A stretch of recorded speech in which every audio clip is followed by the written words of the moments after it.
pôr? Ok, já está a entrar em direto. Ana Rita, podes só pôr os slides? Ok, então, boa tarde a todos. Bem-vindos a esta segunda sessão das CHRC Talks. Estamos muito contentes por ter aqui este segundo grupo, segundo dia de apresentações e discussão na área da promoção da saúde, com enfoque em populações mais vulneráveis. Esta sessão vai ser moderada pela professora Ana Rita Góes, da Escola Nacional de Saúde Pública, que já vai fazer a devida apresentação da sessão. Eu só vos queria relembrar que vocês podem colocar questões live quando for aberta a discussão pela moderação durante a sessão, ou se preferirem podem colocar questões através do chat. Se quiserem ter as câmaras ligadas é sempre ótimo para a interação, pelo menos nessas alturas, e terem o cuidado de ter os microfones desligados durante as apresentações. Ana Rita, se puderes só passar para o... aproveito para dizer que nós vamos ter agora aqui uma paragem em agosto, portanto durante agosto não há sessões e em setembro retomamos com o programa habitual das últimas sextas-feiras do mês, à hora do almoço, e vamos ter as apresentações do grupo das doenças musculoesqueléticas com o professor Eduardo Cruz a moderar. Ana Rita, passo-te a palavra e qualquer coisa estou aqui disponível. Obrigada, Marta. Muito boa tarde. Eu quero começar naturalmente por apresentar os meus cumprimentos por esta iniciativa. Este centro de investigação envolve muita gente e é muito difícil efetivamente manter-nos a par de tudo aquilo que está a ser feito e, portanto, estes momentos trazem-nos de facto esta oportunidade preciosa também de nos conhecermos melhor. A verdade é que mesmo num contexto mais pequeno, como é por exemplo o caso da Escola Nacional de Saúde Pública, nem sempre é fácil estarmos completamente a par do que os colegas estão a fazer e, portanto, mesmo mais internamente, parece-me que nos traz aqui oportunidades de discussão e de partilha interessantes e, portanto, queria agradecer pela iniciativa. Como a Marta dizia, coube-me a mim assumir este papel de moderação, mas antes mesmo de vos apresentar aquilo que vos trazemos hoje, eu quero expressar uma enorme gratidão aos colegas que se juntaram a mim neste desafio pela resposta pronta com que respondem e reagem a estes pedidos, mas sobretudo por tudo aquilo que fazem diariamente com uma enorme entrega e uma enorme dedicação e, portanto, queria também expressar o meu orgulho por integrar este grupo. Hoje vimos contar-vos, no fundo, um pouco da história deste grupo, que tenta contribuir para melhorar a saúde de populações em situação de vulnerabilidade, e iremos começar por enquadrar um pouco mais conceptualmente o trabalho que desenvolvemos e, no fundo, aquilo que também liga o trabalho que desenvolvemos e depois vamos mostrar-vos alguns exemplos deste trabalho.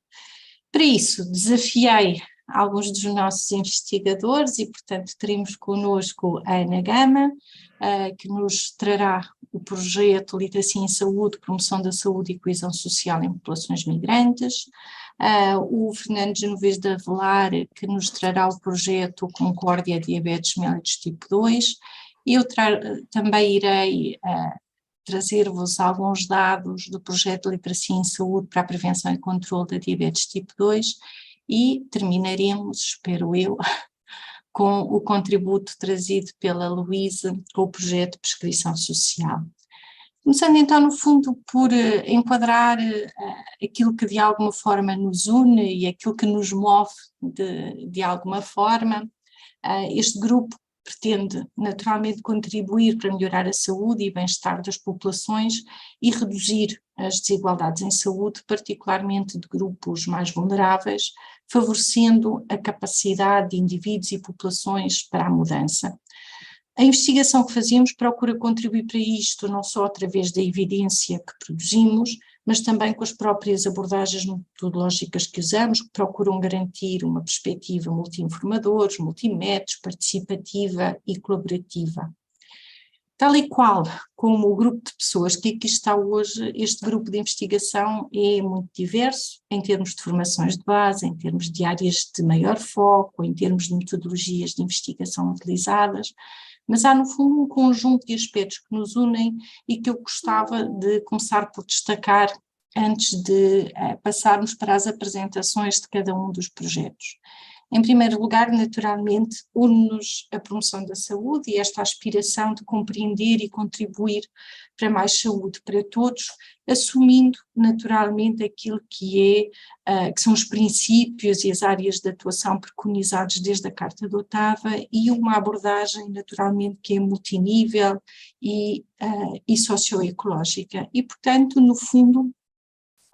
uma busca não só por compreender, mas também por potenciar a ação e intervenção que assume esta perspectiva multinível e não apenas uma perspectiva centrada no indivíduo e eventualmente mais culpabilizadora dos resultados em saúde que alcança ou nem por isso. Aliado a isto vem um foco em populações vulneráveis e esta é também uma das clarificações que eu gostaria de fazer. Neste grupo nós assumimos um conceito lato de vulnerabilidade, que expressa a exposição a circunstâncias de adversidade física, psicológica ou social, e portanto estamos aqui a falar de efeitos adversos trazidos por uma doença ou predisposição biológica, por vivências de trauma, por transições de ciclo de vida, por circunstâncias sociais, assumindo diversos níveis de complexidade e de magnitude desta vulnerabilidade. E, portanto, não estamos estritamente a falar de grupos mais difíceis de alcançar, mas grupos que efetivamente enfrentam situações que os colocam com desafios acrescidos no que diz respeito ao alcance de resultados em saúde. Finalmente, uma última nota para uma característica que une também muito do trabalho que fazemos, que é uma forte crença na importância de garantirmos que a voz daqueles que estão em situação de vulnerabilidade deve ser incorporada nos processos de investigação, assim como a daqueles que procuram contribuir para melhorar as suas vidas. E, portanto, esta tentativa de efetivamente podermos dar voz a contributos, a perspectivas e diferentes, diversas, de diferentes níveis relevantes para compreendermos e atuarmos para a melhoria da saúde e bem-estar das populações, é também algo que liga o trabalho deste grupo.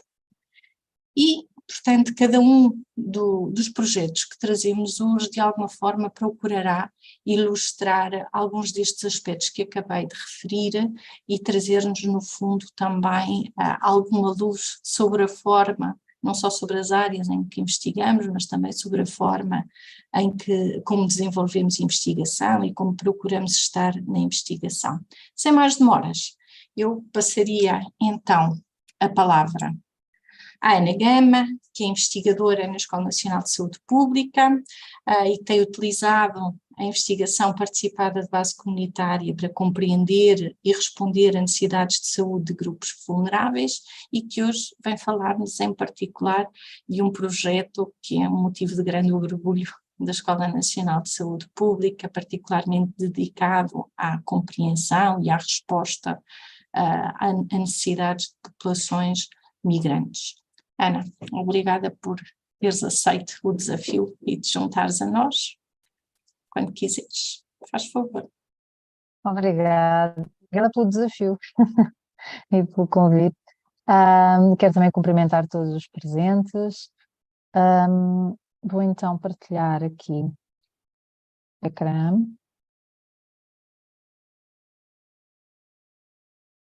Ver.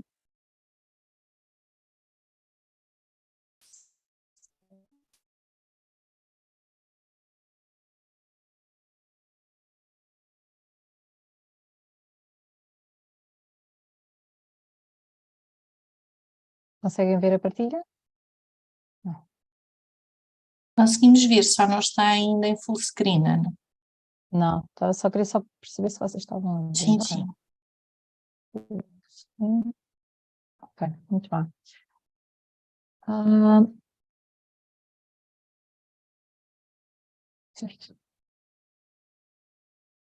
Bom, vou então trazer-vos aqui um tema que está muito relacionado, muito ligado com as questões da promoção da saúde, que é precisamente a literacia em saúde, e aqui com especial enfoque em populações que são consideradas ou que experienciam diversas vulnerabilidades, como são algumas populações de migrantes, que tem sido aqui também um foco do nosso trabalho de investigação na escola. E, portanto, então, primeiro que tudo, o que é que nós já sabemos sobre este tema? A verdade é que não há, de facto, muita investigação ainda e dados sobre os níveis de literacia em saúde nestas populações, na Europa e em especial em Portugal. No entanto, os dados que existem indicam-nos que existem níveis reduzidos de literacia em saúde nestas populações, e isto tem um impacto ao nível das dificuldades da autogestão da condição de saúde ou da doença, em especial da doença crónica, e depois também impacto ao nível do acesso ou das dificuldades no acesso aos cuidados de saúde. E isto leva-nos a pensar que, de facto, é importante fazermos uma caracterização, um levantamento deste nível de literacia em saúde, identificando potenciais necessidades, de forma a melhor responder e a desenvolver respostas mais adequadas a estas populações. E como é que nós pretendemos alcançar estes objetivos? Foi nesta premissa que desenvolvemos este projeto, um projeto com um objetivo muito lato de otimizar a literacia em saúde, a promoção da saúde e a coesão social, com um enfoque particular na prevenção de doenças não transmissíveis em populações migrantes, ou seja, procurando, com base na informação e na evidência gerada, procurando dar resposta a necessidades consideradas prioritárias e também contribuindo para a promoção do acesso aos cuidados e a própria redução das disparidades em saúde. Este projeto distingue-se pela sua abordagem participativa de base comunitária, ou seja, envolve desde cedo e desde logo e em todas as fases do projeto diversos atores ou stakeholders que atuam em diversos setores de atividade, a saúde, a social,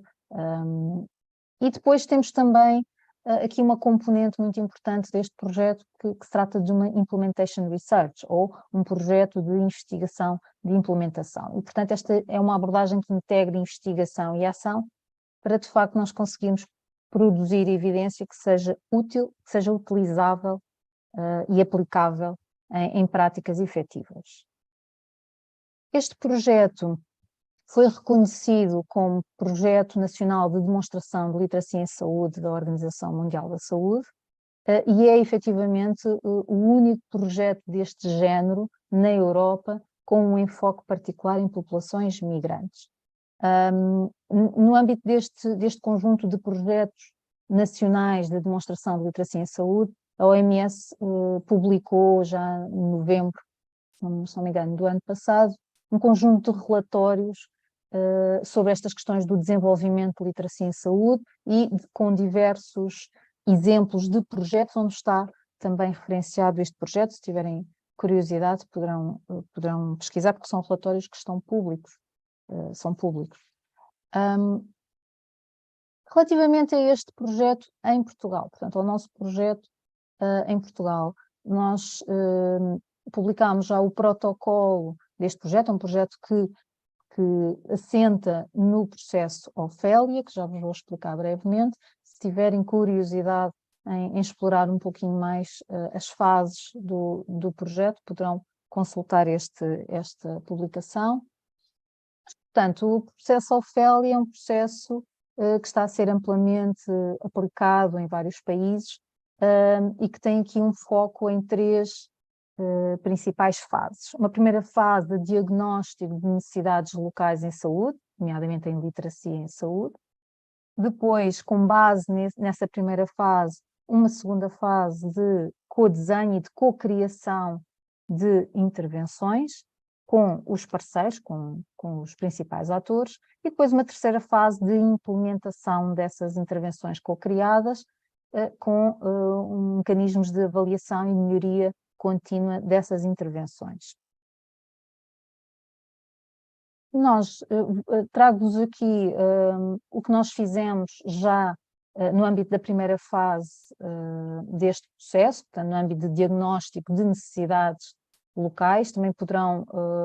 quem tiver curiosidade, poderá consultar estes resultados em maior detalhe neste relatório, que também está disponível e online e é público. Mas para este diagnóstico de necessidades, o que é que nós fizemos? Assentou principalmente num inquérito por questionário, em que há uma amostra de mais de 1.100 imigrantes de várias nacionalidades da área metropolitana de Lisboa. E claro que para a aplicação deste inquérito contámos com a estreita colaboração de várias organizações que atuam no terreno e que apoiam estas populações. E só para vos dar aqui um pouquinho de alguns dados, algumas características da população que nós conseguimos abranger, cerca de mais de metade do sexo feminino, com idades, a grande maioria entre os 18 e os 45 anos, aqui cerca de 43% com o ensino secundário concluído, mais de metade dos nossos participantes, dos nossos inquiridos, estava a trabalhar, mas também de realçar que cerca de 32% encontrava-se em situação de desemprego e quase 2/3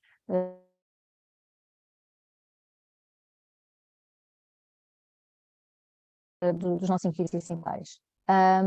Temos também aqui um dado interessante, que a grande maioria residia em Portugal há menos de 6 anos e uma grande parte proveniente de países africanos de língua oficial portuguesa, mas também de alguns países do sul da Ásia, como o Bangladesh, Índia, e também do Médio Oriente e o Brasil. Para terem aqui uma noção do tipo de resultados que nós conseguimos obter através deste inquérito, nomeadamente ao nível da percepção de saúde, vemos que a grande maioria optou a ter um estado de saúde bom, muito bom, e 34% com um estado razoável, mau ou muito mau. São também as mulheres, os cidadãos mais velhos, com menor escolaridade, com menores rendimentos e em situação de desemprego, quem reporta de facto um pior estado de saúde. Um dado importante, que 31% dos nossos inquiridos manifestou ter pelo menos uma doença crónica, e estamos aqui a falar principalmente de mulheres, pessoas com mais de 45 anos, com menor escolaridade, em situação de desemprego e também há mais tempo em Portugal. Este inquérito permitiu-nos recolher esta informação sobre as condições sociais e económicas, mas também sobre as questões de saúde, mas também quisemos, com este inquérito, perceber então como é que estas pessoas percepcionam as suas necessidades e também recursos em literacia em saúde. E nós fizemos utilizando este instrumento, o Health Literacy Questionnaire. É um instrumento que nos permite avaliar a literacia em saúde, mas que tem por base uma concepção de literacia em saúde um pouco mais complexa e dinâmica do que normalmente se estuda, ou podemos dizer que a literacia em saúde é um conceito já não é novo, é um conceito até que já vem sendo trabalhado há algum tempo, mas que muitas vezes é apenas olhado numa perspectiva um pouco redutora e simplista, como um contínuo entre ter ou não ter informação, por exemplo. E a verdade é que nós sabemos, e cada vez mais sabemos, que ter literacia em saúde é muito mais do que ter informação, implica todo um conjunto de conhecimentos, competências para nos ajudar a tomar decisões e a cuidar da saúde. E este instrumento permite-nos precisamente aferir e avaliar todas essas dimensões da literacia. Portanto, aqui aparecem-nos 9 dimensões de literacia em saúde, e vocês vão, se observarem pelas diferentes cores e também pelas diferentes dimensões, vocês vão perceber que estamos a falar de competências de literacia em saúde ao nível do indivíduo, por exemplo, ter informação suficiente para gerir a saúde, gerir ativamente a saúde, mas também estamos a falar de outro tipo de dimensões mais associadas à relação com os profissionais de saúde, por exemplo, sentir-se compreendido e apoiado pelos profissionais de saúde, e até dimensões de literacia associadas à própria interação com o sistema de saúde e com os serviços, como, por exemplo, navegar no sistema de saúde. E, portanto, foi com base neste instrumento que nós aplicámos no nosso inquérito. O que é que nos permitiu observar? Permitiu-nos identificar um conjunto de áreas ou de domínios da literacia em saúde em que claramente parece haver maiores necessidades na população inquirida e que estão representadas nos círculos em cima, com as cores mais carregadas. Portanto, identificámos maiores necessidades ao nível de sentir-se compreendido e apoiado pelos profissionais de saúde e ao nível da navegação no sistema de saúde, mas depois também permite-nos identificar domínios com menores necessidades ou, podemos dizer, com maiores recursos. E aqui também é um ponto importante quando trabalhamos nas questões da literacia em saúde e na identificação e levantamento de necessidades, é que cada vez mais temos que contrariar a tendência de muitas vezes só querermos olhar para o déficit e, portanto, e para as lacunas e para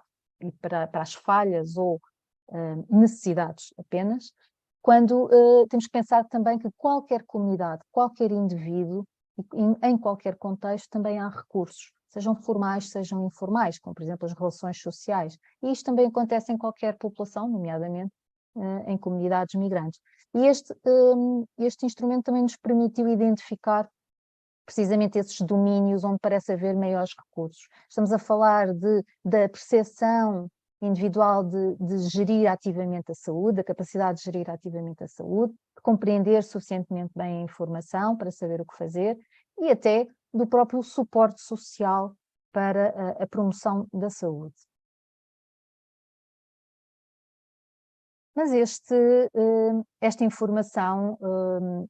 é bastante interessante e bastante rica e também nos leva a pensar que, de facto, em termos de intervenções e de respostas, quando procuramos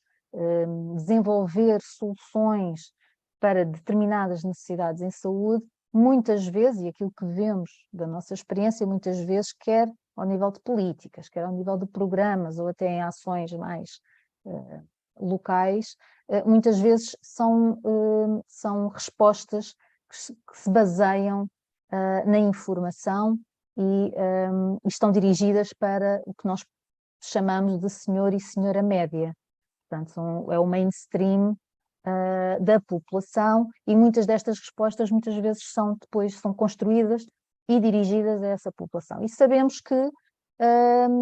há de facto depois franjas da população que estão que têm menos respostas ou menos acesso a estas respostas e, portanto, acabam por ficar para trás. E aquilo que neste projeto tentámos também fazer foi precisamente, com base na informação que recolhemos, começar a fazer uma análise mais fina para além de um score genérico de literacia em saúde ou de nível de necessidades, foi tentar perceber um bocadinho, com base nas características sociodemográficas do próprio contexto de migração dos nossos inquiridos, começar a perceber e a identificar pequenos grupos que se distinguem entre si, mas que têm em comum algumas particularidades ao nível das necessidades e recursos de literacia em saúde. E aqui, sempre com o objetivo de podermos, com base nesta informação, podermos desenhar e pensar em respostas mais efetivas, mais dirigidas, mais adequadas e adaptadas. E foi isso que nós fizemos, com base numa análise de clusters. Esta imagem trago-vos não é para vos assustar, mas é apenas para vos mostrar como, de facto, nós numa amostra num estudo de um inquérito, nós podemos ainda conseguir identificar grupos que são bastante diferentes entre si. Identifico aqui, ou seja, nós com esta análise conseguimos identificar cerca de 16 clusters ou 16 grupos, e posso aqui salientar apenas estes 3, que são aqueles que eventualmente estarão apresentam maiores necessidades em diversas dimensões da literacia em saúde. Com base nesta análise e na identificação destes grupos, passamos por uma fase qualitativa da nossa investigação, que foi realizar entrevistas com alguns migrantes, para de facto explorar algumas situações, as questões das necessidades e dos recursos na literacia em saúde, mas questões mais concretas e individuais para explorar um bocadinho estes temas. E estas entrevistas e esta análise de clusters permitiram criarmos vinhetas. Um conjunto de vinhetas, o que são? São histórias fictícias, mas que se baseiam em informação real. Portanto, criámos aqui 3 perfis, o Emanuel, o Kiam e a Mahara, que têm histórias muito diferentes, contextos de migração muito diferentes, condições de vida muito diferentes, mas também a sua própria condição de saúde bastante distinta. E é com base nestas vinhetas e nestas histórias que produzimos que serviram de base para a componente ou para a fase seguinte do nosso projeto, a fase 2. Isto é apenas um exemplo de vinheta que vos trago, conta a história e o percurso de vida e a experiência de migração e depois a própria situação de saúde, e em baixo o score obtido pelo Emanuel em cada uma das dimensões da literacia em saúde. Não querendo alongar muito, passámos então para a segunda fase, como vos dizia, uma fase de cocriação, e esta fase iniciou-se precisamente com a condução de workshops, chamadas workshops de geração de ideias. E são workshops que contaram com a participação de vários atores, desde profissionais de saúde, médicos e enfermeiros, a profissionais da área social, e também a própria população migrante. Realizámos um conjunto de 5 workshops, 2 online, que estamos aqui também num período pós-pandemia, ainda pandemia, pós-pandemia, e 3 workshops presenciais.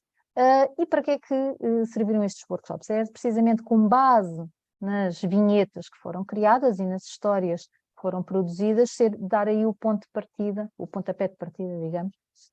para a conversa e a discussão sobre as necessidades destas populações, quais as principais necessidades e quais as potenciais soluções que se podem desenvolver para dar resposta a essas necessidades. Portanto, para estruturar estes workshops, nós tínhamos 4 principais questões para discussão. Por um lado, se com base nestas vinhetas, nestas personagens, se os nossos participantes conheciam pessoas com características ou comunidades com características semelhantes dentro da sua área de atuação, quais os principais problemas ou barreiras que estas pessoas se deparam, quais os recursos e que recursos existem e que poderão ser eventualmente potenciados numa intervenção, e depois quais as possíveis ações ou intervenções que se poderiam implementar neste contexto para este tipo de populações. E nestes workshops que nós desenvolvemos, chegámos a um conjunto preliminar de apenas 72 ideias para intervenções. Pronto, são ideias é muito interessante a variedade de ideias e o tipo de ideias que surgiu, desde as mais macro e que implica uma atuação ao nível mais sistémico e estrutural, como até soluções mais simples e às vezes também, da nossa experiência, às vezes pequenas mudanças no sistema e pequenas mudanças locais e pequenas intervenções às vezes podem ter um grande impacto. Mas pronto, para vos dizer que chegámos a um grande e diversificado conjunto de de soluções, de potenciais intervenções, e passamos agora à fase seguinte. Ainda estamos aliás, terminamos a fase 2, que foi a fase de priorização, portanto, a fase de discussão com todos os atores sobre destas 72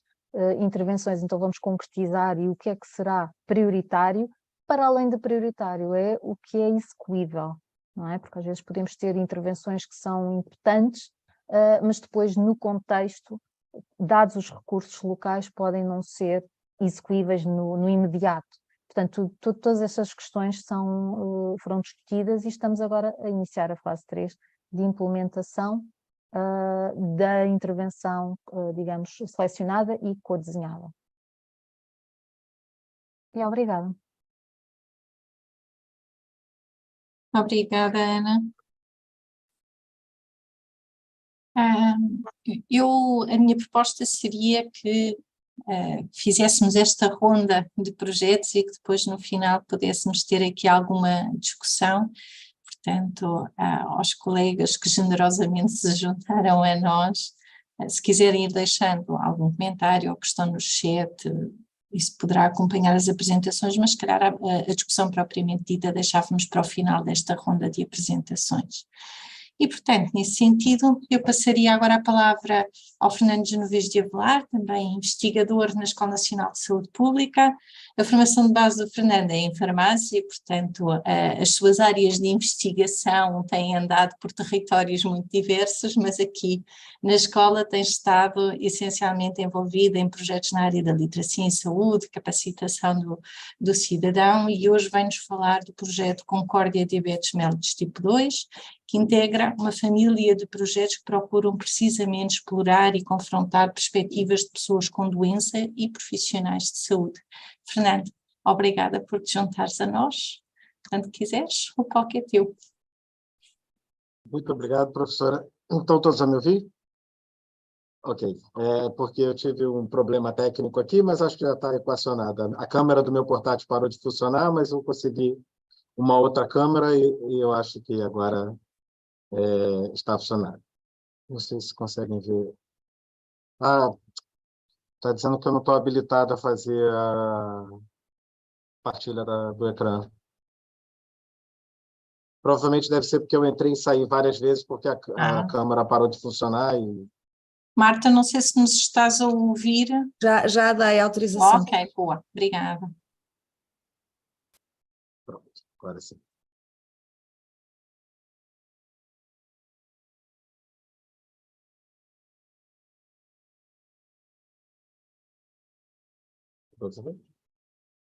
Mas eu acho que está perfeito. Ainda bem que eu estou com a Joana aqui do meu lado, então eu consigo verificar exatamente.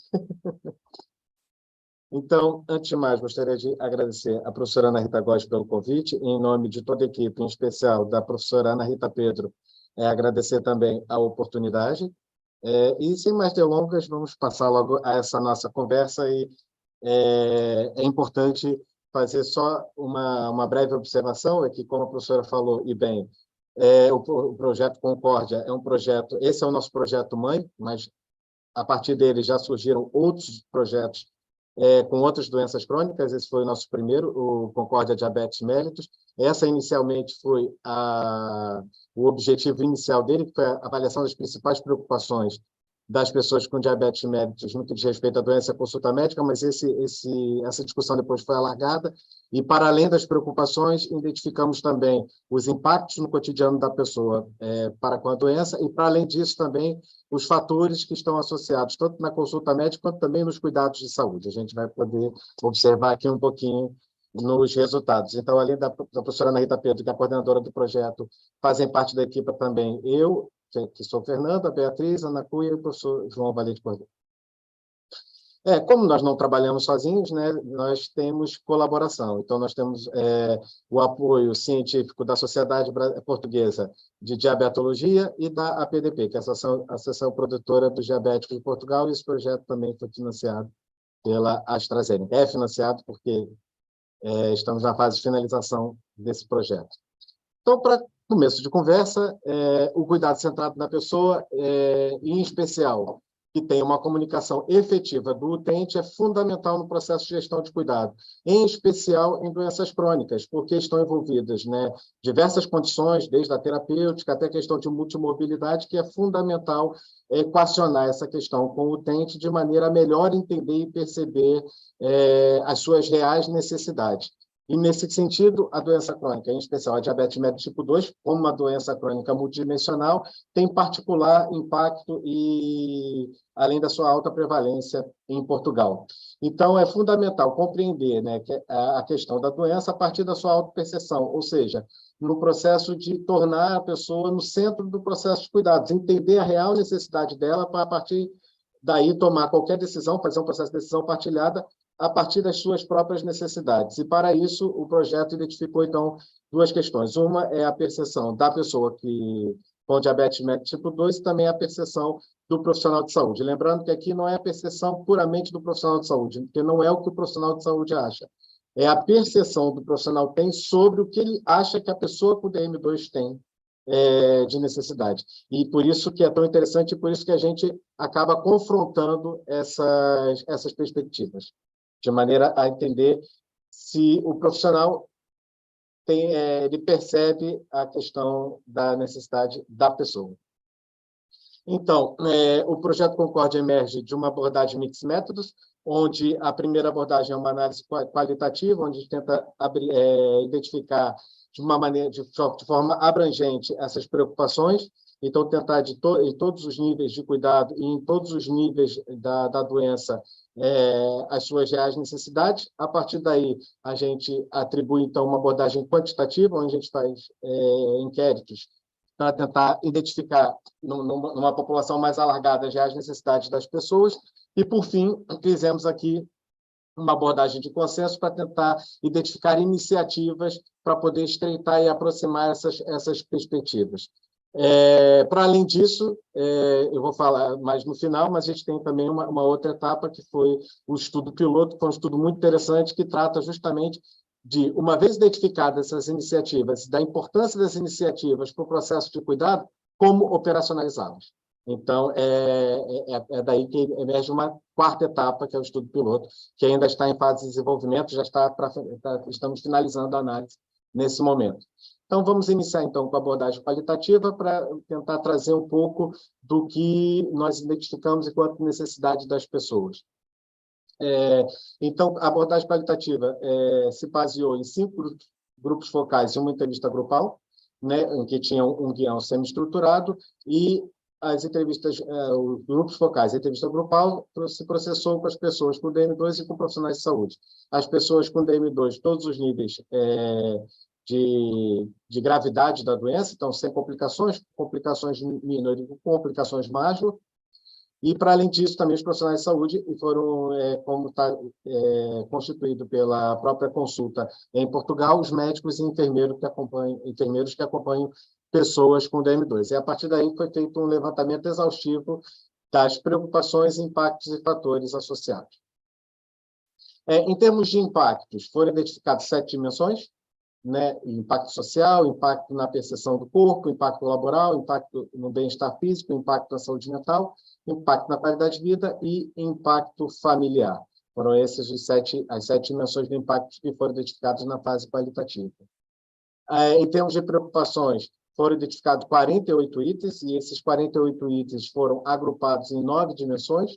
nomeadamente em termos de dimensões da diabetes mellitus em si, das complicações, da questão da autonomia e funcionalidade, das alterações no estilo de vida, das questões da vida pessoal e familiar, da questão do estigma e discriminação, também foi apontado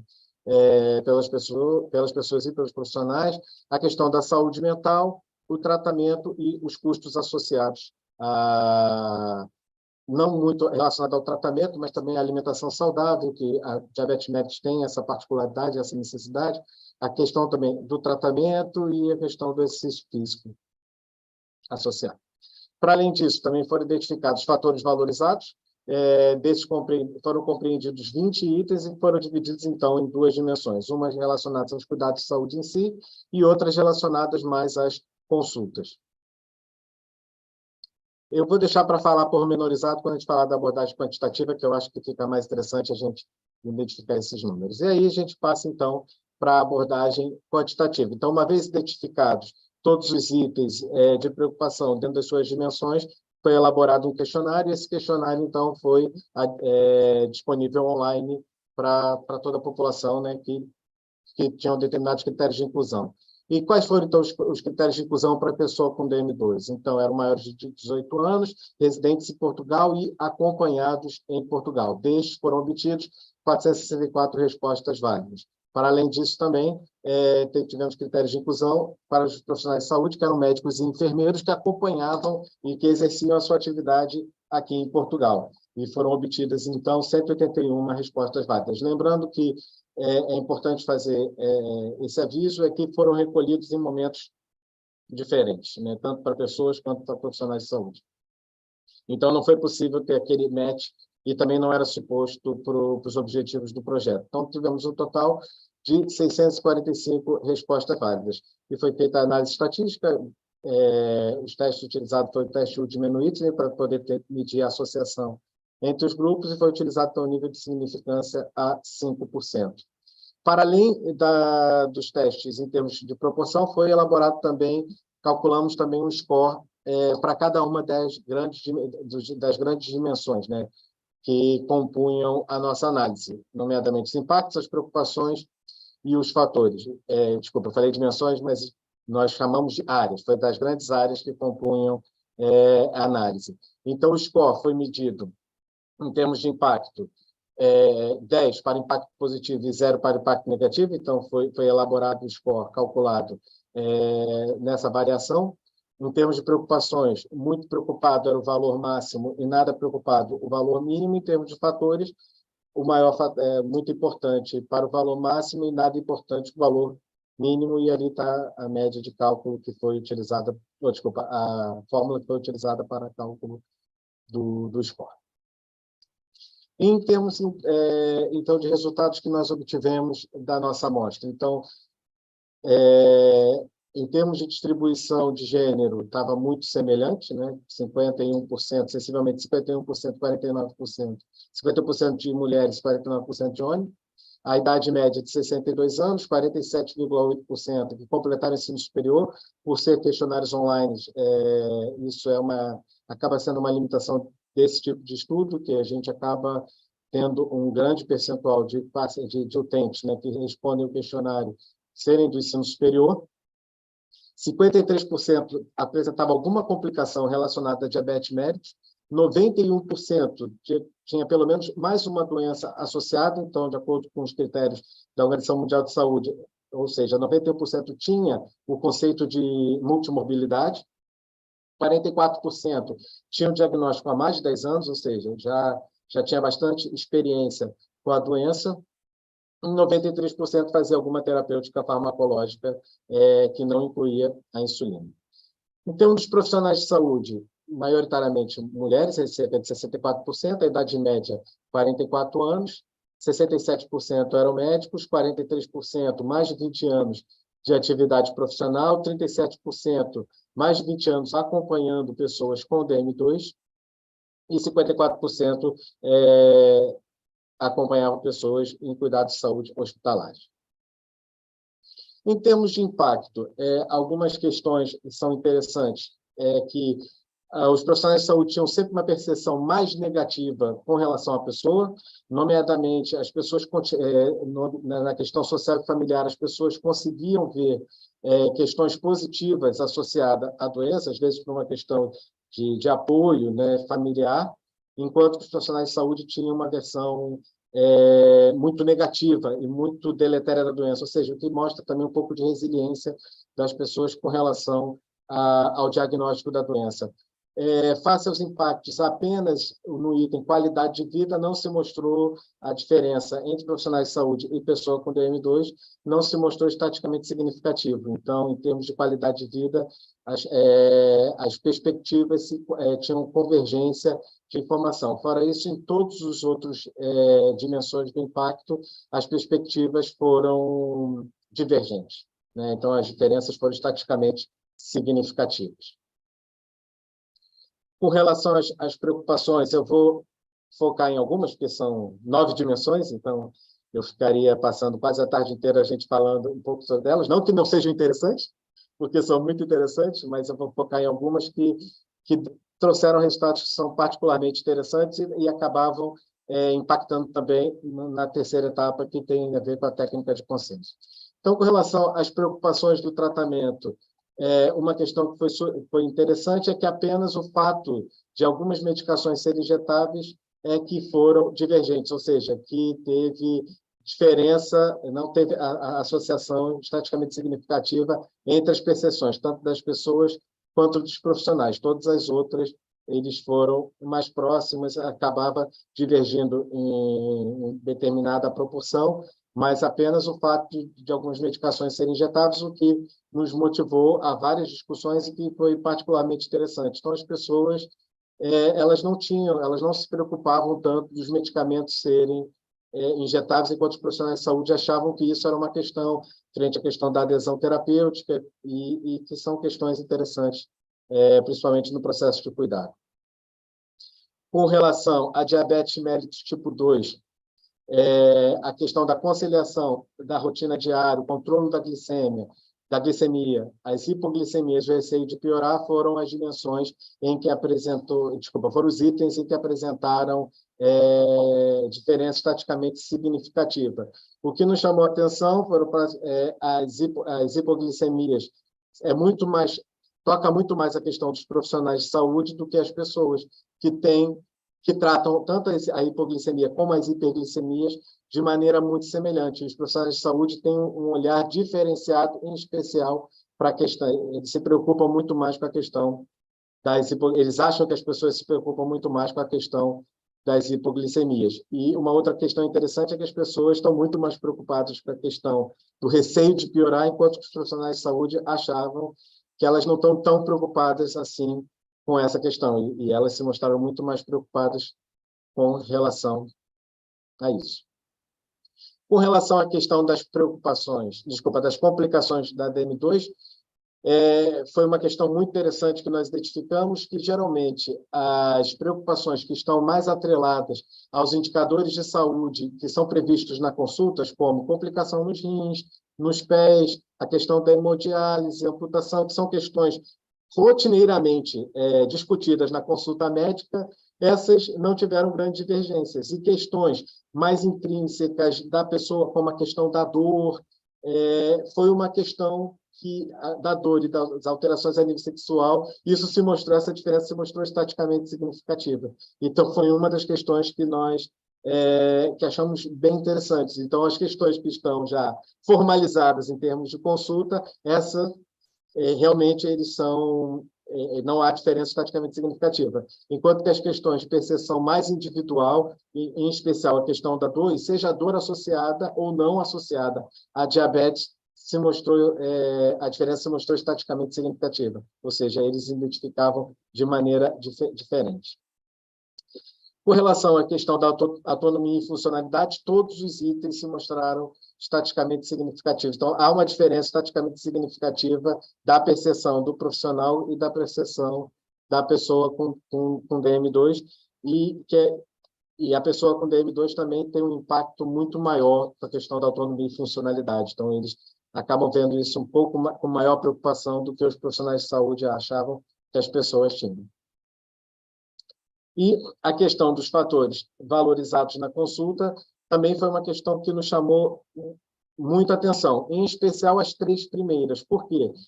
Porque elas ficavam em posição muito baixa nos profissionais de saúde. Por exemplo, o primeiro fator valorizado nas consultas para a pessoa com DM2 era a informação clara relacionada à doença. E esse só foi o 7º item identificado pelo profissional de saúde. A questão da partilha da informação atualizada sobre medicamentos e tecnologias, que foi a 2ª colocada pelo utente, né, a pessoa com DM2, foi só a antepenúltima, né, foi a 13ª em termos de posição do score para os profissionais de saúde, o que mostra que, principalmente com a questão da informação e como essa informação é veiculada, ainda é uma questão muito sensível para a pessoa e, às vezes, o profissional de saúde pode percepcionar de maneira diferenciada, achando que essa é uma questão que isso não é uma questão para as pessoas, né, que vivem com DM2. Então, isso foi uma das questões também que nos trouxe uma discussão muito interessante na equipe interna. Com relação aos cuidados de saúde, os fatores valorizados, eles se aproximam muito da percepção do profissional de saúde e da pessoa como DM2, e, inclusive, a diferença não se mostrou estatisticamente significativa, e a distribuição também, em termos de prioridade, também foi muito, muito semelhante. Então, foram mais nas consultas que identificamos questões mais importantes de intervenção do que nos próprios cuidados de saúde. Então, feito esse processo, então, uma vez identificado na abordagem qualitativa quais são as necessidades da pessoa, uma vez quantificada isso nos questionários numa abordagem quantitativa, passamos, então, para uma terceira abordagem, que foi uma abordagem de consenso, de maneira a tentar identificar, uma vez identificadas essas disparidades ou essas diferenças nas perspectivas, como a gente pode agir de maneira a aproximar, então, essas perspectivas. Então, foi utilizada uma técnica de grupo nominal,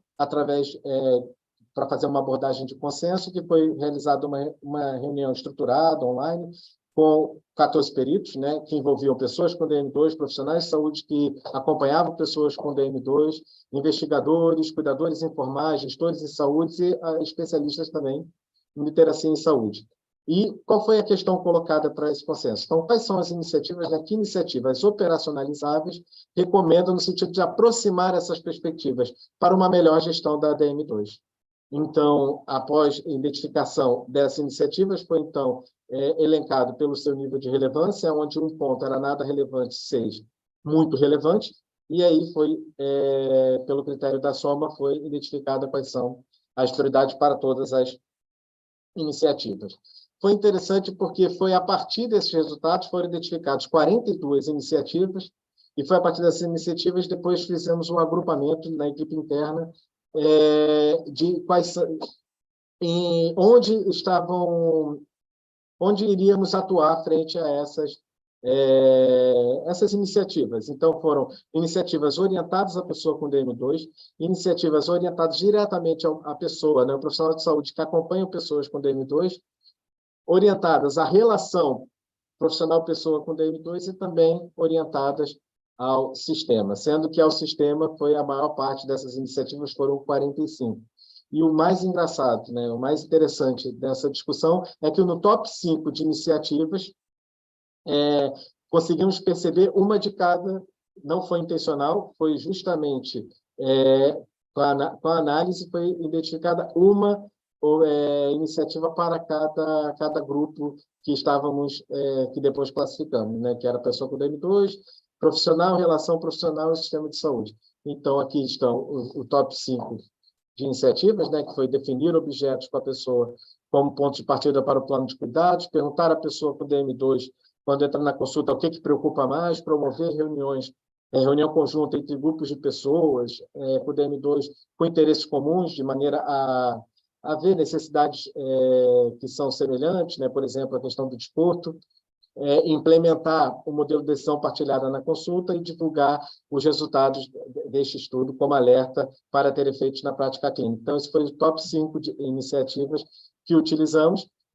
e, nesse sentido, foi o Para Onde Vamos, né? Que é justamente o projeto piloto que nós fizemos, que foi baseado nessas 5 iniciativas que foram as mais votadas. Implementamos um modelo, fizemos uma nova roda de perguntas, em que perguntamos para as pessoas, para os profissionais de saúde, como podemos operacionalizar essas questões, face ao horizonte temporal, né, se era imediato ou se era curto prazo, médio prazo ou longo prazo, a questão do investimento financeiro para operacionalizar essas iniciativas e também a questão da efetividade dessas iniciativas. E já estamos fazendo as análises, estão dando resultados super interessantes, porque quando analisamos face aos cuidados de saúde primários e os cuidados de saúde hospitalares, a prioridade que eles dão é diferente, então, assim, é importante para a gente identificar como operacionalizar e qual nível de cuidado seja mais adequado para cada uma delas. Então, foi um projeto que surgiu, né, de uma discussão da equipe interna e que tem dado resultados muito interessantes. Quem sabe, numa outra oportunidade, nós não viemos aqui, né, e viemos apresentar os resultados desse estudo piloto. Para além disso, temos também a questão dos outros estudos que, por serem doenças crônicas muito diferentes, né, como a doença renal crônica e a insuficiência cardíaca, tem trazido desafios acrescidos e tem sido muito interessante perceber que as necessidades são completamente diferentes, que os impactos são completamente diferentes, que as preocupações são completamente diferentes. E estamos falando de doenças crônicas de difícil controle, de multigestão e que requer necessidades específicas. Então, é muito interessante. Queria aproveitar, né, e divulgar o nosso relatório técnico, que foi confeccionado no final do ano passado e que apresentamos também na conferência, e estamos à disposição e queria agradecer imenso a disponibilidade. Peço desculpa por essa fase inicial da Câmara, que eu tive que equacionar, mas eu acho que não teve muitos problemas. Obrigada, Fernando. Ia só pedir que interrompesse a partilha. Então, agora vamos manter-nos na diabetes, num projeto que, no fundo, de alguma forma faz aqui a ligação entre o projeto apresentado pela Ana e o tópico trazido pelo Fernando, o projeto que vos vou falar brevemente, vou focar aqui essencialmente naquilo que é diferente face àquilo que foi trazido pelos colegas, por economia de tempo, para termos oportunidade ainda de alguma discussão. No final, o projeto que vos trago agora dirigiu-se à literacia em saúde para a prevenção e controle da diabetes tipo 2. À semelhança do projeto apresentado pela Ana Gama, também este projeto está entre os estudos de caso dos projetos de demonstração nacional de literacia em saúde, que, conforme a Ana disse, constitui uma iniciativa da OMS Europa no sentido de identificar, de desenvolver propostas de ação e intervenção que possam ser escaláveis para outros contextos, mas assumindo claramente a importância de que o desenvolvimento de intervenções assente numa base local de compreensão das necessidades e recursos específicos de cada contexto. E, portanto, à semelhança daquilo que nos foi apresentado pela Ana, e portanto que eu terei conseguirei saltar aqui uma série de informação, também este projeto adota o protocolo desta abordagem Ofélia e assume este conjunto de 3 etapas. É um projeto que, do ponto de vista dos progressos, está numa fase mais inicial do que o projeto dos migrantes, e aquilo que vos vou trazer diz respeito à primeira etapa do trabalho. Porquê? A diabetes, sabemos que as doenças crónicas não transmissíveis são de facto uma ameaça importante pelo mundo inteiro e que no contexto português são responsáveis por uma percentagem importante de anos vividos com incapacidade e de carga de doença e, portanto, à semelhança do que acontece por esse mundo fora, são claramente um desafio que precisamos de enfrentar. No caso específico da diabetes, em Portugal temos das prevalências mais elevadas da Europa e as complicações e mortalidade também não nos deixam propriamente com uma fotografia muito favorável ou da qual tenhamos muito orgulho. A literacia em saúde tem sido assumida como uma dimensão que pode contribuir para melhorar o controle da doença, na medida em que a diabetes exige efetivamente o exercício de um conjunto de competências de autogestão da doença que envolvem uma série de competências de literacia em saúde, no que diz respeito à gestão da informação, à avaliação crítica da informação e, portanto, no dia-a-dia, esta necessidade de utilizar informação que é dinâmica, que vai mudando para tomar decisões. Ao mesmo tempo que se tem reconhecido este papel da literacia em saúde na compensação da diabetes, a evidência que tem sido encontrada a este respeito nem sempre é completamente consistente, e a forma como a literacia em saúde pode contribuir para a compensação da doença não tem sido evidenciada de uma forma completamente coerente e conclusiva, e portanto era também propósito deste projeto poder explorar um pouco melhor exatamente de que é que estamos a falar quando falamos das competências e dos recursos de literacia em saúde que podem contribuir para a compensação da doença, e por outro lado também podemos perceber alguns mecanismos e processos que nos ajudem a perceber este papel. Neste projeto nós assumimos claramente que pensar a literacia em saúde envolve esta complementariedade entre aquilo que são as competências das pessoas, portanto as competências do indivíduo que vive com esta doença, mas também as exigências do ambiente de literacia em saúde. E portanto neste projeto quisemos trazer não só aquilo que é a caracterização dos níveis de literacia em saúde e a compreensão do papel desses níveis de literacia em saúde para a compensação da doença, mas também percebermos o papel dos ambientes na forma como são ou não capazes de responder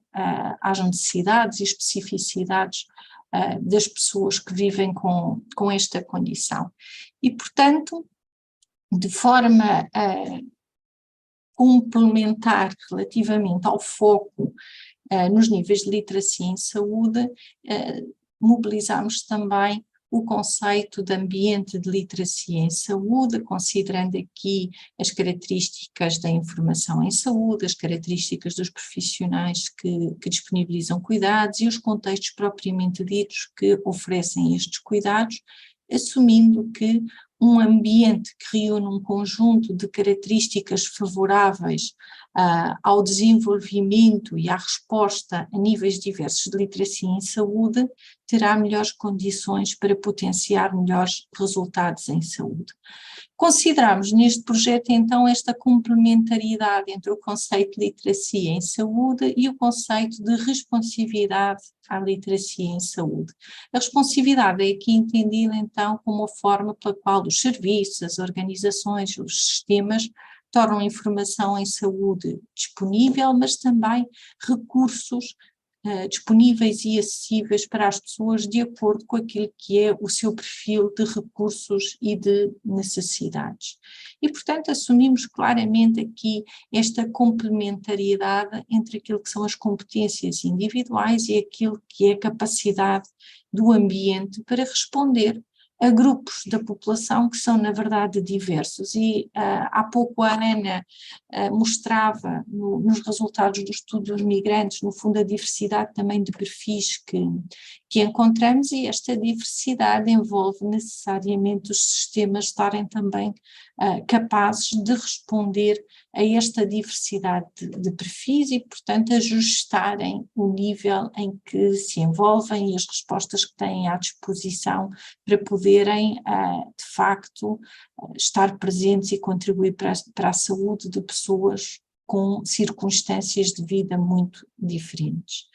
Adotámos neste trabalho o framework conceptual de responsividade em literacia em saúde, que assume este conjunto de dimensões que rapidamente, como poderemos ver,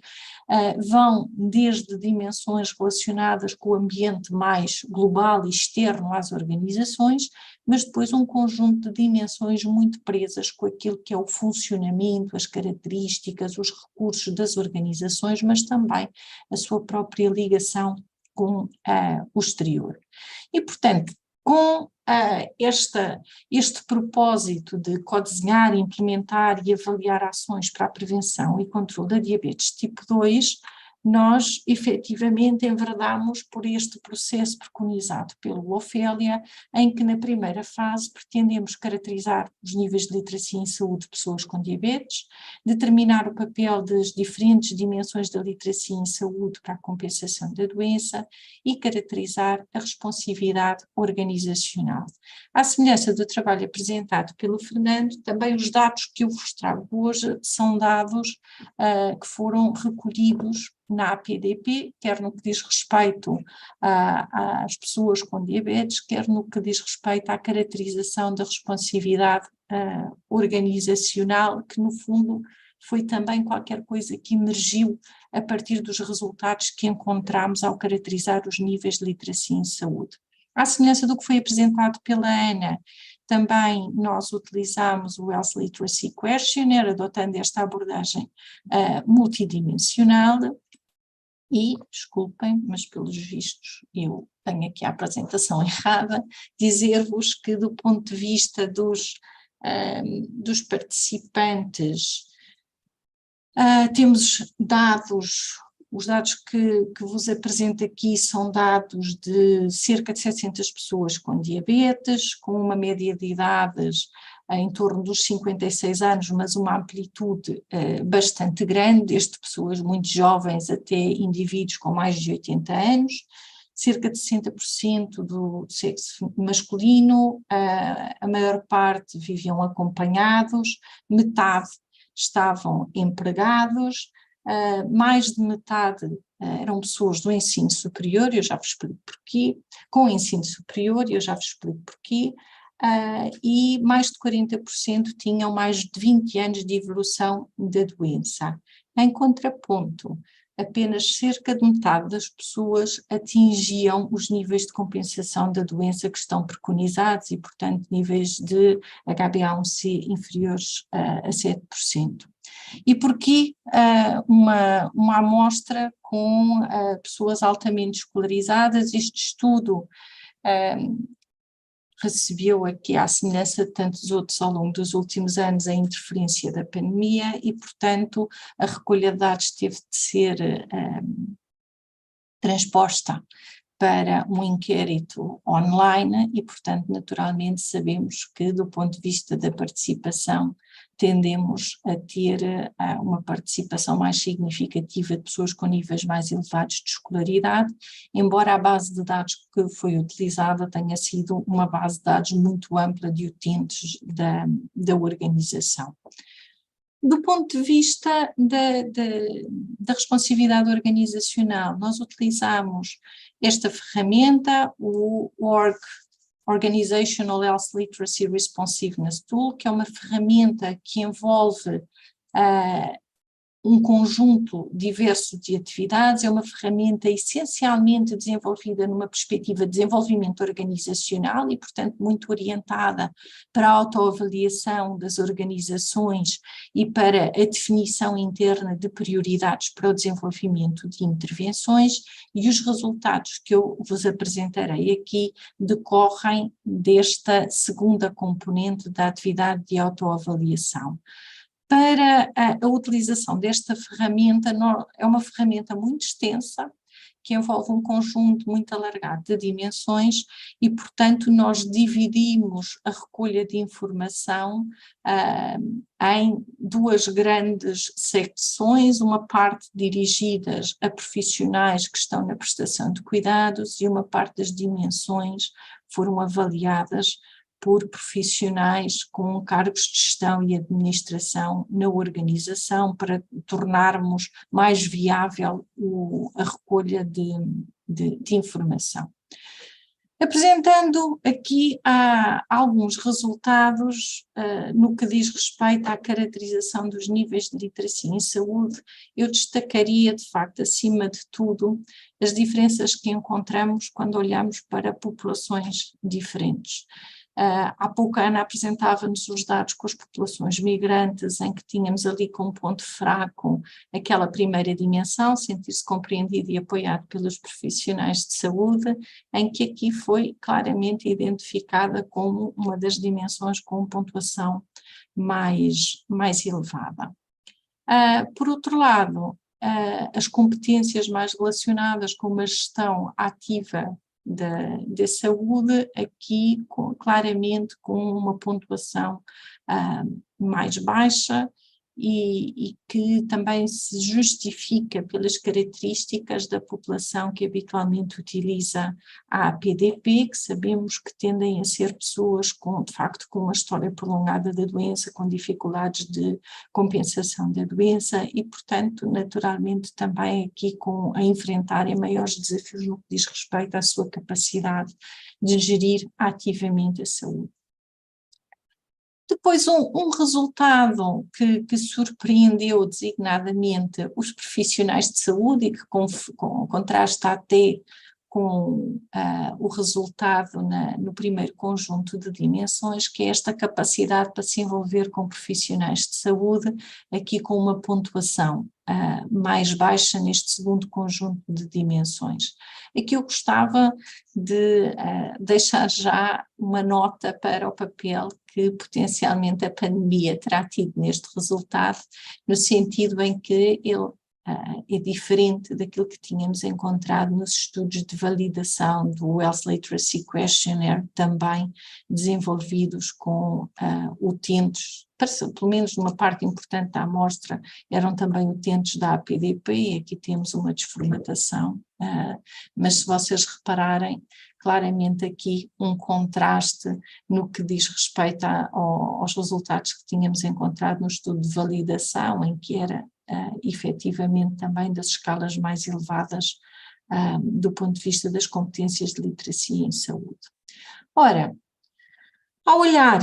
para estes resultados, os profissionais de saúde da APDP ficaram ao mesmo tempo orgulhosos com resultados como sentir-se compreendido e apoiado pelos profissionais de saúde e inquietos com estas questões mais relacionadas com a gestão ativa da saúde, com esta capacidade para um envolvimento ativo, entre outros aspectos. E, no fundo, iniciaram um processo de autoquestionamento relativamente àquilo que acham que estão a fazer todos os dias ou aquilo que se calhar não estão a fazer como consideravam que era a sua realidade.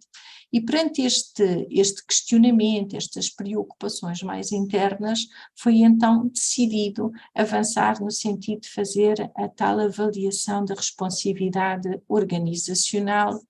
utilizando o Organizational Health Literacy Responsiveness Tool. Como vos dizia, no caso de trabalho desenvolvido na APDP, nós fizemos esta divisão nas dimensões do instrumento avaliadas com profissionais diferentes e os resultados que vos vou apresentar dizem respeito apenas às dimensões que estão aqui assinaladas a negrito. O apoio no acesso a serviços e programas, o envolvimento e parcerias com a comunidade e as práticas e padrões de comunicação. Os resultados que vos vou apresentar são ainda resultados preliminares, a análise não está completamente concluída, mas permite-nos já identificar algumas forças e fragilidades e começar a pensar naquilo que são as propostas que serão levadas à priorização pelos profissionais de saúde. No que diz respeito ao apoio no acesso a serviços e programas, destacou-se claramente o reconhecimento de esforços múltiplos para melhorar o acesso e mobilidade e para alcançar grupos diversos no contexto da instituição, um esforço também para diversificar a oferta de serviços e para definir de uma forma mais standardizada um conjunto de procedimentos, nomeadamente procedimentos de referenciação que facilitem o acesso à instituição. Do ponto de vista das oportunidades de melhoria, muito citados problemas mais estruturais relacionados com questões de acesso, de mobilidade e de navegação dentro do próprio edifício e até relacionados com a própria localização do edifício. Oportunidades ainda para melhorar a navegação dentro da instituição, havendo um reconhecimento que alguns dos esforços feitos podem não estar a produzir os resultados esperados. Oportunidades também para melhorar a visibilidade da APDP e os processos de referenciação, reconhecendo que houve um esforço de definir claramente procedimentos, mas que nem sempre essa informação está a chegar a quem desejariam. e finalmente também oportunidades para melhorar parcerias com outras instituições, designadamente instituições do setor social, que é qualquer coisa que emergiu também numa das outras dimensões aqui, designadamente no envolvimento e parcerias com a comunidade. Do ponto de vista dos pontos fortes, um reconhecimento de uma longa história de ligação à comunidade, com oferta de programas a nível local, um grande orgulho por um esforço de envolvimento dos utentes em diferentes processos, no desenho de ferramentas, de ações, de iniciativas, mas, por outro lado, um reconhecimento que é importante ampliar a participação dos utentes para a avaliação e melhoria daquilo que é a oferta de serviços disponibilizado pela instituição, no sentido em que reconhecem que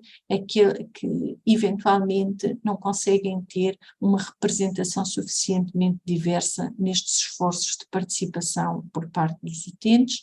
e, por outro lado, que os utentes participam sobretudo quando são chamados a participar e que não haverá tanta proatividade quanto seria desejável pela organização, neste sentido de melhorarem aquilo que estão a oferecer. Por outro lado,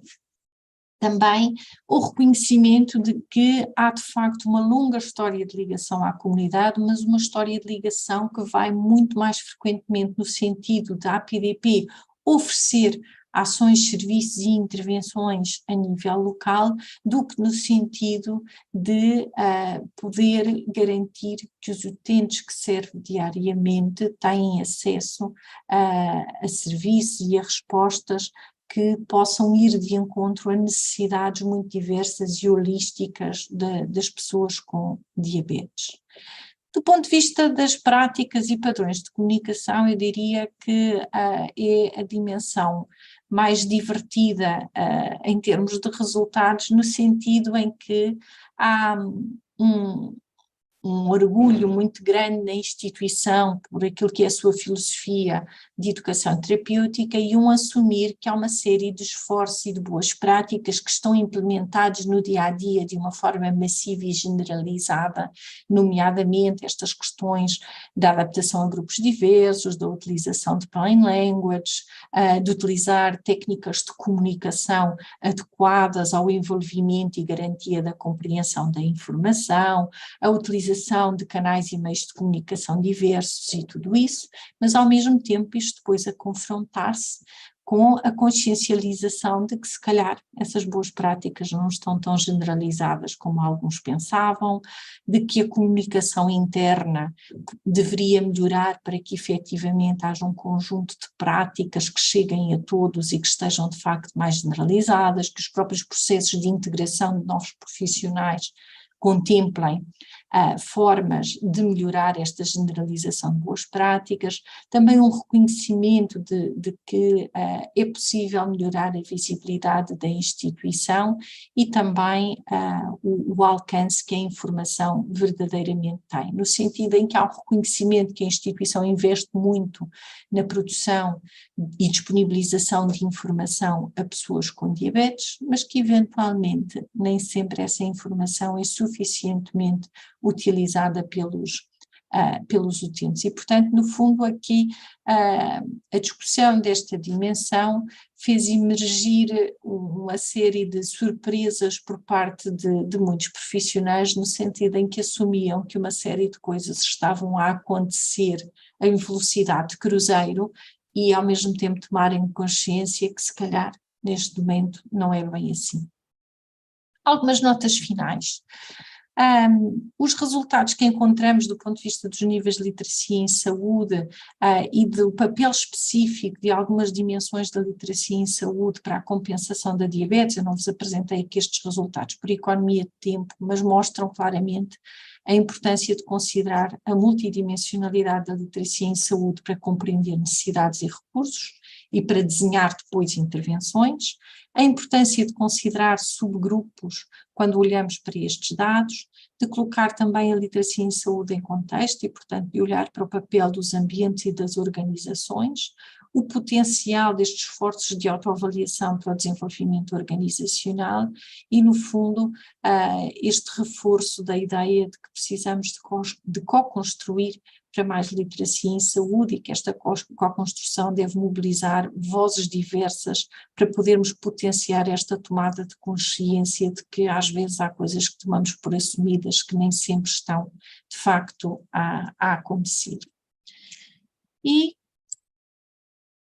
passava então agora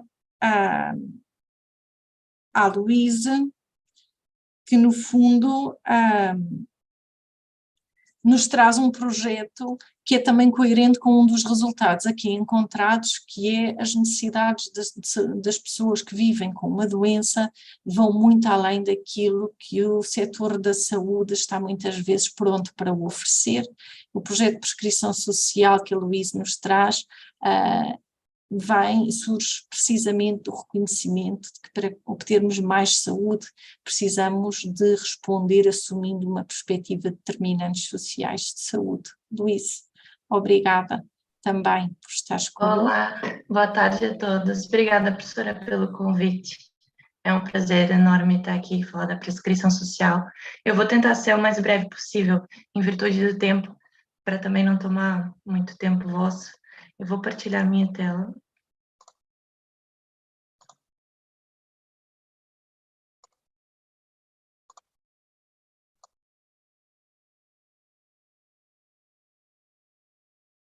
Acho que já conseguem ver, sim? Bom, então, como a professora já explicou, eu vou falar um pouco do projeto da prescrição social, que é um projeto da Escola Nacional de Saúde Pública, em conjunto com organizações do setor da saúde. E só para dar uma breve contextualização, o nosso envolvimento enquanto escola com a prescrição social começou já há mais de 4 anos, e foi um envolvimento que teve como início o nosso papel muito ligado à investigação, avaliação e monitorização desse projeto, mas atualmente a escola já vem ocupando um papel mais ligado ao apoio, ao planeamento e à implementação de projetos nessa área. Como a prescrição social é uma intervenção relativamente nova em Portugal, em outros países já tem um pouco mais de tempo, eu vou fazer um breve enquadramento do que é a prescrição e em que contexto que ela está inserida. A prescrição vai muito ao encontro dos desafios atuais e está muito ligada também para dar resposta a questões relacionadas, por exemplo, ao envelhecimento, ao aumento da expectativa de vida e também à influência de fatores que acredito que todos que estamos aqui conhecemos, que são os determinantes sociais da saúde, e a prescrição tem aqui a missão de tentar dar uma resposta a esse tipo de necessidades, né? Então, viver mais anos é um presente, mas também é um desafio que é transversal a todos os setores da sociedade. Além desses desafios do envelhecimento e do aumento da expectativa de vida, a gente também se depara que muitos desses anos são vividos com doenças crônicas e incapacidades, que a solidão e o isolamento social são problemas cada vez mais frequentes e que há aumento da carga de doença e também uma maior pressão sobre os serviços de saúde. Então, os problemas relacionados, por exemplo, com a habitação, com as condições financeiras, com a dependência funcional, são motivos pelos quais as pessoas procuram os serviços de saúde atualmente. A gente consegue perceber que a medicalização não é uma resposta suficiente para esse tipo de situações e que o sistema de saúde por si só não dispõe de todas as respostas que são necessárias a esses casos, a essas pessoas, não é? Então, a prescrição está muito voltada a uma resposta holística, que olha para a pessoa como um todo, não só para questões que estão relacionadas à sua doença, por exemplo, mas também relacionadas à sua saúde. Então, a prescrição é uma intervenção intersetorial que permite aos serviços de saúde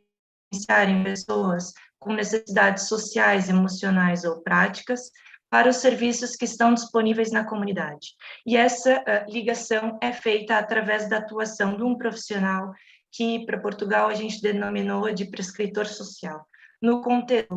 outro contexto internacional, por exemplo, em Inglaterra, esse profissional é denominado link worker.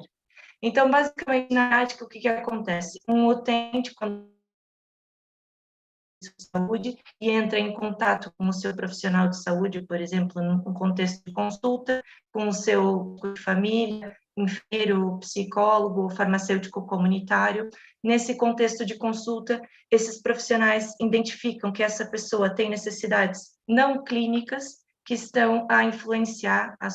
o seu estado de saúde. Eles, então, fazem uma referenciação formal e estruturada para o prescritor social, que pode ser psicólogos, assistentes sociais, terapeutas ocupacionais ou profissionais de outras categorias, e esse profissional, depois, em conjunto com a pessoa, desenvolve um plano de intervenção personalizado, e esse plano leva em conta as preferências, as motivações e todas as necessidades dessa pessoa. Se for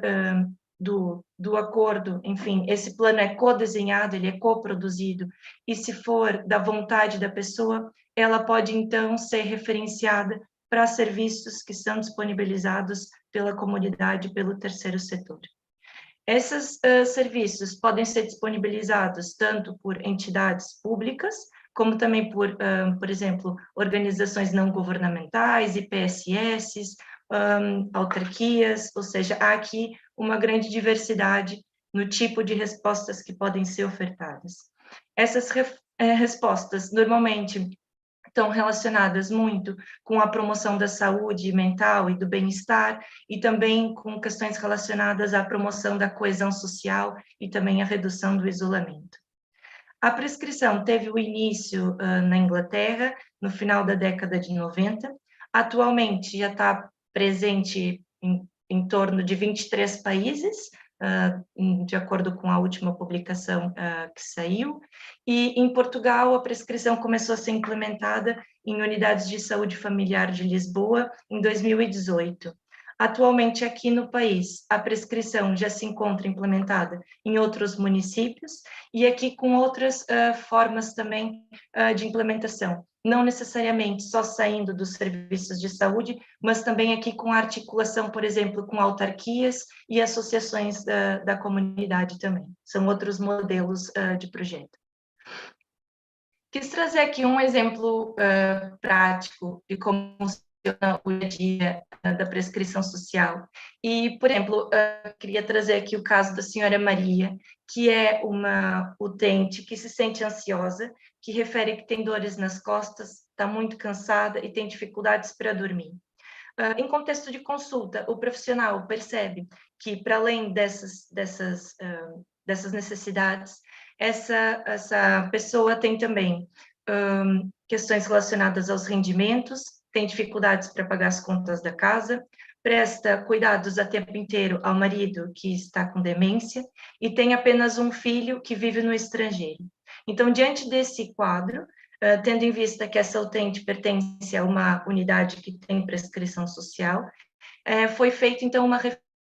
referenciação ao prescritor social da unidade, que no caso aqui de Lisboa são os assistentes sociais das unidades de saúde, e depois essa utente, em conversa com o prescritor social em contexto de consulta, chegaram a um acordo e essa utente foi referenciada então para parceiros na comunidade para aqui tentar contemplar as diferentes necessidades que ela possui. Então foi referenciada, por exemplo, para a junta de freguesia da região onde mora, para obter aqui apoio econômico para as questões relacionadas à casa e também apoio relacionado à alimentação. Foi referenciada a uma associação da comunidade para obter apoio psicológico, para que dá um suporte para essa utente, tendo em vista que ela é uma cuidadora e tem questões, por exemplo, relacionadas à ansiedade e tristeza, então dá aqui um suporte psicológico na adaptação da família a essa dinâmica atual, né, da questão da demência do marido. Também foi providenciado a referenciação do marido para um centro de dia, para que ele possa desenvolver atividades ao longo do dia, para que também a senhora Maria tenha um tempo para si, para fazer as suas outras atividades, e também a integração da senhora Maria na Universidade Sênior para realizar aqui atividades num grupo de pintura. Isso é um exemplo do que acontece e pode acontecer no contexto da prescrição social. Depois que o utente é encaminhado para o parceiro comunidade, o prescritor social faz o acompanhamento do percurso dessa pessoa e de tempos em tempos, então, conforme a necessidade e a vontade do utente, reavalia o seu caso e, se for necessário, faz aqui alguma alteração. O que tem acontecido com na prática também é que algumas dessas necessidades dos utentes que sempre aconteceram nos serviços já tinham respostas, já existiam respostas que eram dadas para essas necessidades, mas as respostas tinham um caráter muito mais assistencialista. Então, estavam ligadas muito mais às respostas a benefícios sociais e benefícios de saúde, como, por exemplo, as questões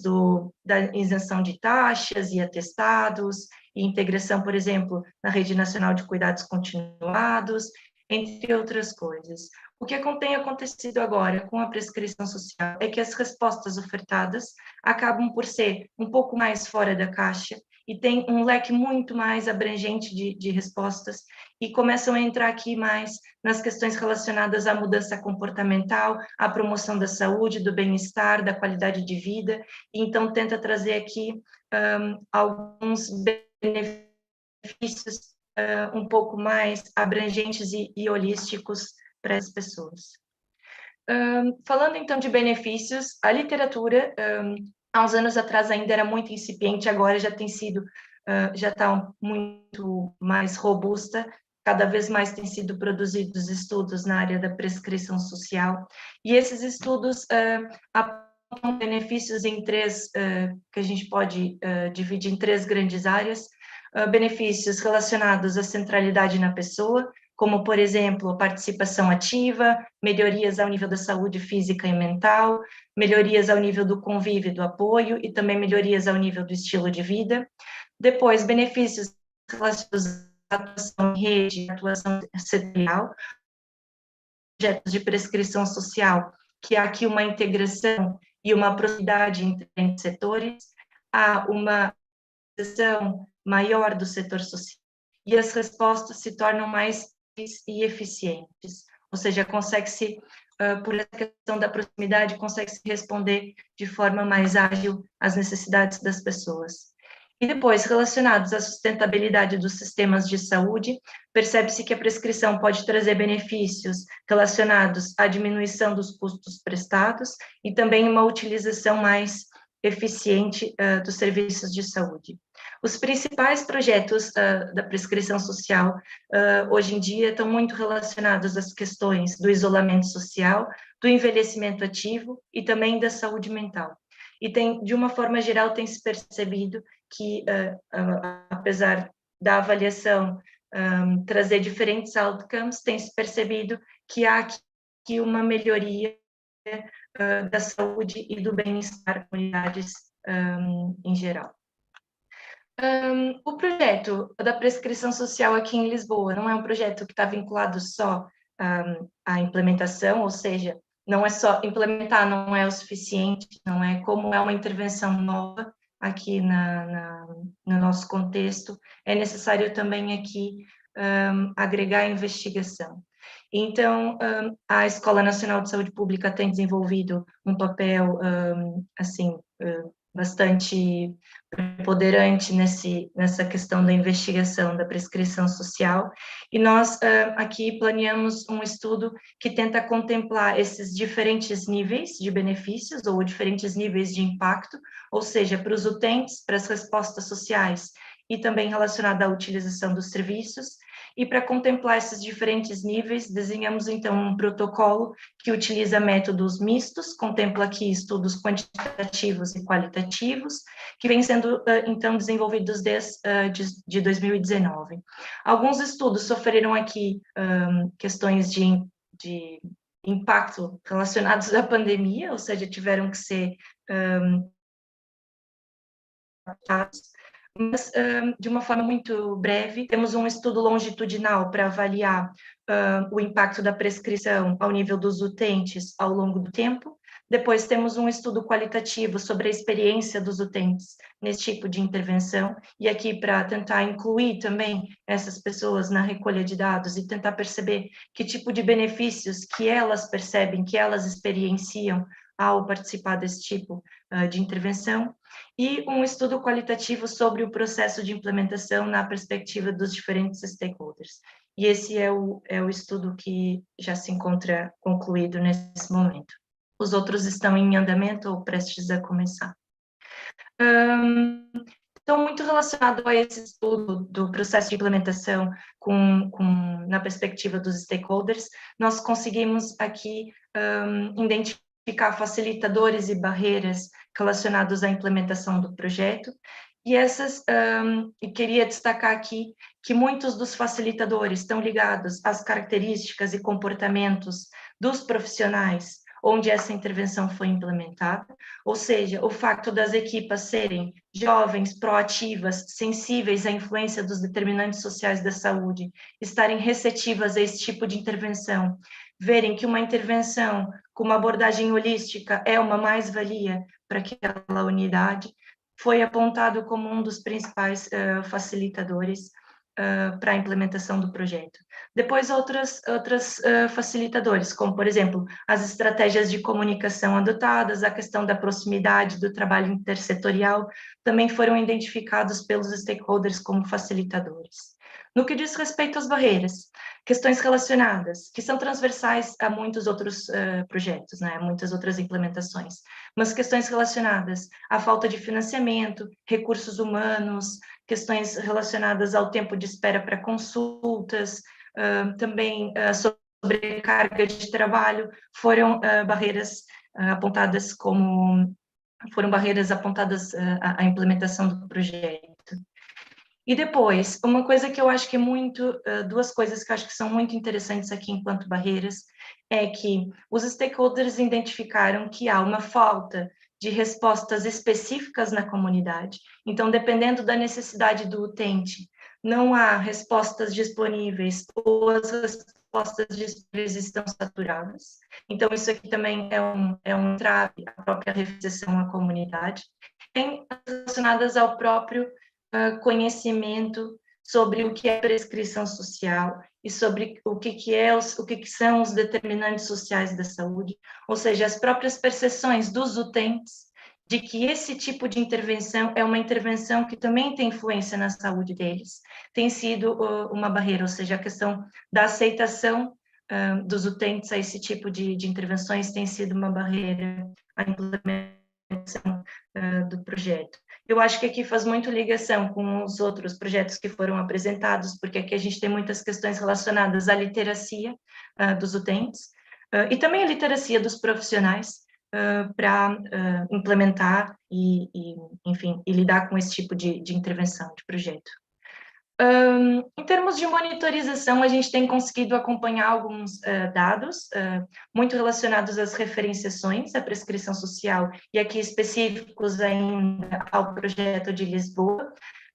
Até dezembro de 2021, identificamos mais de 700 utentes referenciados, na sua maioria são mulheres, quase 40% são migrantes, em torno de 38% tem mais de 65 anos, 72% dos utentes têm pelo menos uma doença crônica, sendo que em torno de 25% tem mais de 4 doenças crônicas, ou seja, a gente tem aqui também utentes ou pessoas que têm perfis de multimorbilidade, o que traz aqui uma certa complexidade também a esses casos, e em torno de 17% dos utentes foram considerados sobreutilizadores dos serviços pelos profissionais de saúde, ou seja, os profissionais têm a percepção de que aquele utente é um sobreutilizador do serviço. Os utentes foram referenciados, em média, por 2 motivos, sendo os mais frequentes para benefícios sociais, questões relacionadas ao isolamento, benefícios de saúde e também questões relacionadas ao emprego e formação. Após a referenciação, em torno de 50% só dos utentes referenciados que compareceram pelo menos uma consulta de prescrição social. Ou seja, há aqui perda de quase metade dos utentes que são referenciados, ou seja, eles são identificados em consulta, mas não chegam até o prescritor social. E esses dados têm sido muito interessantes, porque em conjunto com as entrevistas que nós fizemos com os stakeholders e com esse acompanhamento muito próximo da implementação do projeto e também da monitorização, tem possível fazer já algumas mudanças no próprio projeto implementado para que essas perdas sejam minimizadas. Foram referenciados para mais de 40 respostas na comunidade, que são ofertadas por mais de 40 diferentes parceiros. Para finalizar, esse projeto da prescrição social é um projeto que tem grande complexidade em termos de implementação, porque a prescrição social é considerada uma intervenção complexa, mas também tem nos trazido grandes desafios e tem sido complexa a própria avaliação e investigação desse projeto. Ou seja, questões relacionadas à continuidade dos utentes na intervenção, perdas nos follow-ups, depois as especificidades de cada contexto, as influências dos fatores externos e também o facto da prescrição ser uma intervenção personalizada, trazem aqui grandes desafios às questões relacionadas à investigação e à produção de evidência nessa área. Com base nisso, a gente tem tentado adotar uma abordagem de base comunitária e participada, sempre aliando a investigação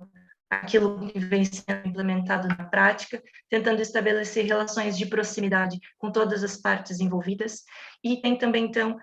passado não só de avaliadores, não é, de investigadores, mas também como uma equipe que tenta dar um suporte ao planeamento e à implementação dessa intervenção no país. E acho que era isso que eu tinha para partilhar sobre a prescrição, e obrigada. Obrigada, Luísa. Estamos claramente para lá do nosso tempo, mas não queria deixar de dar a oportunidade para alguma questão que alguém queira colocar, ou comentário.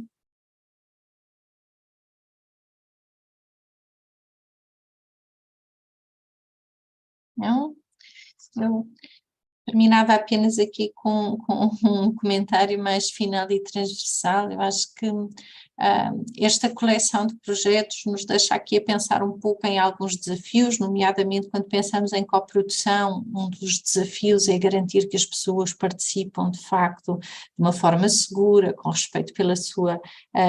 dignidade, sobretudo quando falamos nestas situações de vulnerabilidade, e portanto quando adotamos este tipo de abordagens, há um conjunto de cuidados complementares que temos que assegurar para que esta participação não acabe por se constituir numa nova forma de exposição a situações que aumentem a própria vulnerabilidade das pessoas. Depois, acho que vários dos dados que aqui trazemos mostram que, mesmo, por exemplo, numa instituição como a APDP, com uma série de características que se calhar facilitam uma abordagem mais centrada na pessoa, mantemos-nos com uma discrepância, com um desacordo significativo entre utentes e profissionais de saúde, e que isto nos mostra que continuamos a ter de facto um caminho a percorrer, e que estas abordagens mais participativas efetivamente nos podem trazer algumas luzes e aumentar a consciência para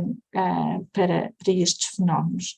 E finalmente, tocando aqui na prescrição social, de facto muitas vezes não se trata tanto de